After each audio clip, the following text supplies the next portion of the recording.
Can I turn this tiny skyblock into an entire world? Let's find out. Greetings, fellow primates. Just Pattis here back in the Skyblock world. So we just finished the desert biome and we're here at my favorite biome, the savanna. Last episode, we expanded our platform a little tiny bit. We went ahead and got some more of these regenerating blocks so that I can build out a little bit more in the future. We got a wandering trader to spawn, but unfortunately he fell off before I even realized he spawned, so wasn't able to check out what he had. But we are going to go ahead and get started with the savannah.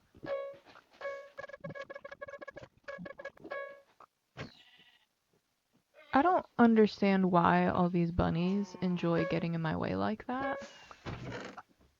But okay. Ooh, we got an enchanted book. Protection 3. I like that.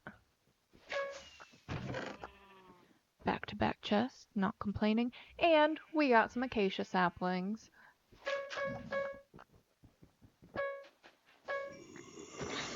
Oh, hello. Was not expecting you. Goodbye.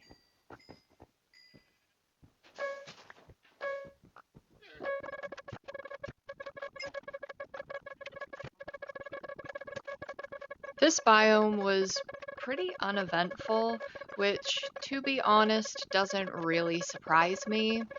The savanna is pretty similar to the desert, especially in terms of mobs, so of course I got a million more bunnies, a few more husks to deal with, and the loot from the chests wasn't impressive. The only good things I got from the chests were in the very beginning when I got that one single enchanted book and a couple of acacia saplings. So I was able to power through those 750 blocks.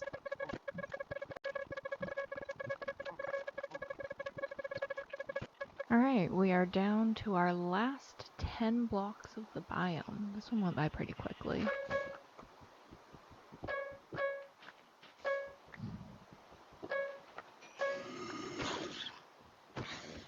Excuse me. Oh, you have a shovel.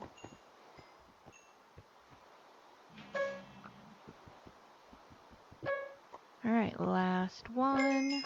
And we are finished with the savanna.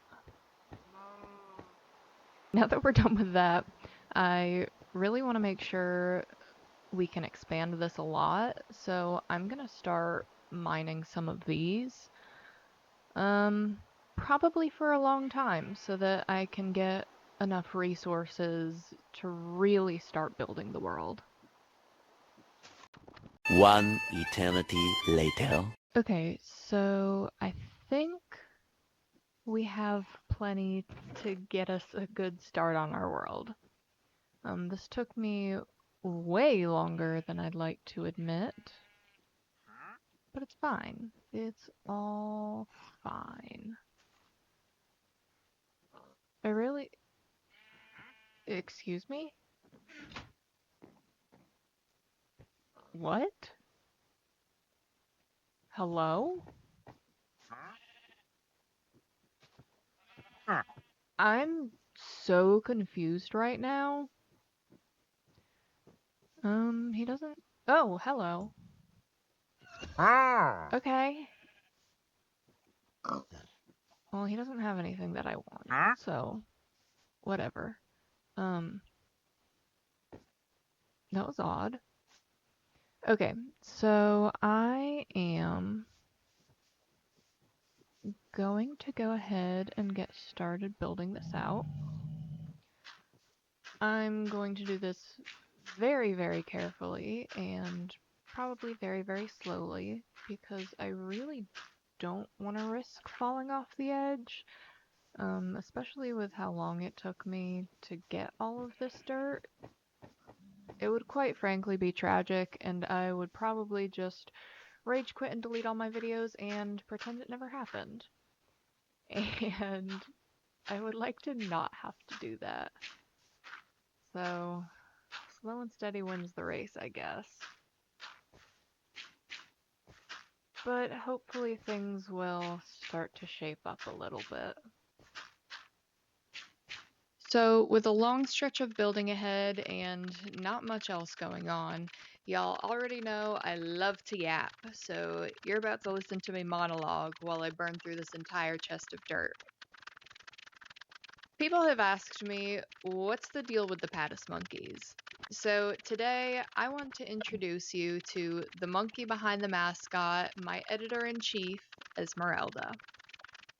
Esmeralda was born on May 17th, 2021, at a small zoo.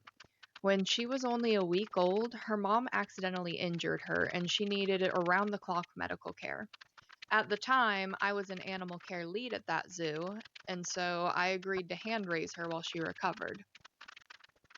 I'd only been raising baby animals for about a year at this point, so this was definitely a learning experience.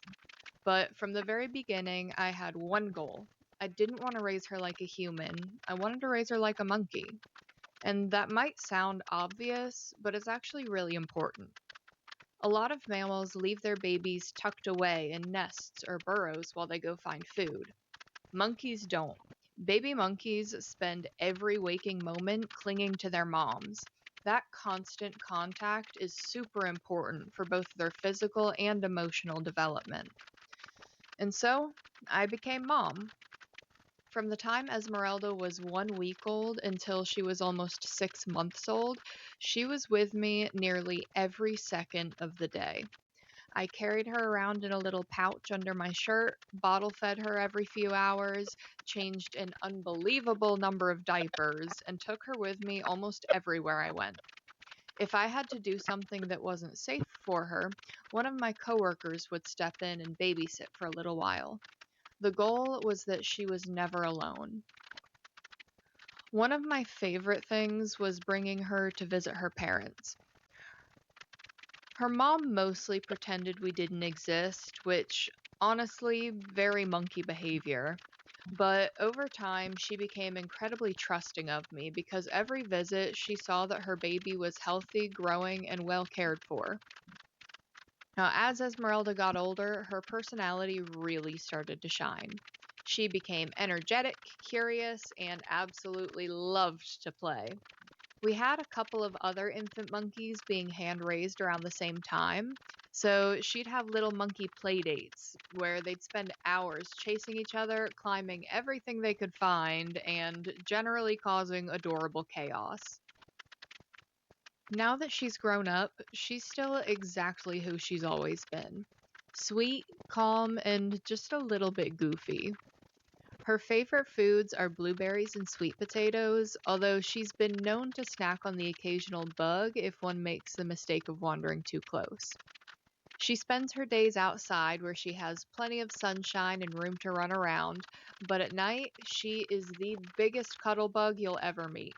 If there are blankets involved, she's definitely going to be under them. She's also incredibly protective of her troop, especially her best friend and partner in crime, Serafina. Serafina is also a Pattis monkey, and she was born September 15th, 2024. And she had a rough start too. She was born prematurely and needed a lot of veterinary care to make sure she pulled through. The two of them became friends almost immediately, and now they live together full time. So, that's Esmeralda, the monkey behind the channel. She's the reason Pattis monkeys somehow became my entire personality. I might not have chosen the monkey life, but the monkey life definitely chose me. And honestly, I don't think I'd have it any other way. So if you guys enjoy hearing these stories, I've got plenty more from my years working with animals. And let's just say things got a lot weirder than bottle feeding a baby monkey. All right, here we are in the start of our world. Figured I'd just start with the plains since that would be the easiest. It's all just dirt. The sky is definitely looking a little less empty today. As usual, drop a like, perhaps subscribe, and stay tuned to watch the world get even bigger. Thank you for watching and stay wild.